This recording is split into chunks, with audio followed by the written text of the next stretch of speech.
നമ്മുടെ ജീവിതത്തിലെ വേദനകളും കണ്ണുനീരും വെറും ദുഃഖത്തിന്റെ നിമിഷങ്ങളല്ല, മറിച്ച് അവ ഹൃദയത്തിന്റെ ആഴങ്ങളിൽ ദൈവം പ്രവർത്തിക്കുന്ന നിമിഷങ്ങളാണ്.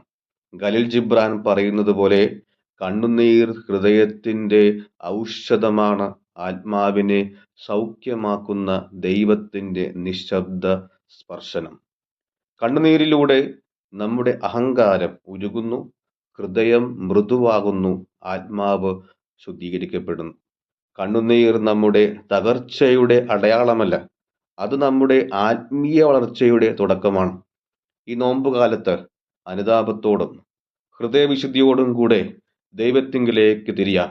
കാരണം നാം അനുതപിച്ചില്ല എങ്കിൽ ദൈവം പോലും കരയുമെന്ന് ജെറമ്യ പ്രവാചകന്റെ പുസ്തകം 13-ാം അധ്യായം 17-ാം വാക്യത്തിൽ നാം ഇങ്ങനെ വായിക്കുന്നു: നിങ്ങൾ അനുതപിക്കുന്നില്ല എങ്കിൽ എൻ്റെ ആത്മാവ് കരയും. അതിനാൽ അനുതാപ കണ്ണുനീരിന് വിലയുണ്ട്. ഈ കണ്ണുനീർ തുള്ളികളെയാണ് ദൈവം കുപ്പിയിൽ ശേഖരിച്ചിട്ടുള്ളത്. അതിനാൽ എല്ലാ കണ്ണുനീരും നമ്മളെ ദുർബലരാക്കുന്നില്ല, മറിച്ച് അവ നമ്മെ കൂടുതൽ മനുഷ്യനാക്കുകയും ദൈവത്തോട് കൂടുതൽ അടുപ്പിക്കുകയും ചെയ്യുന്നു.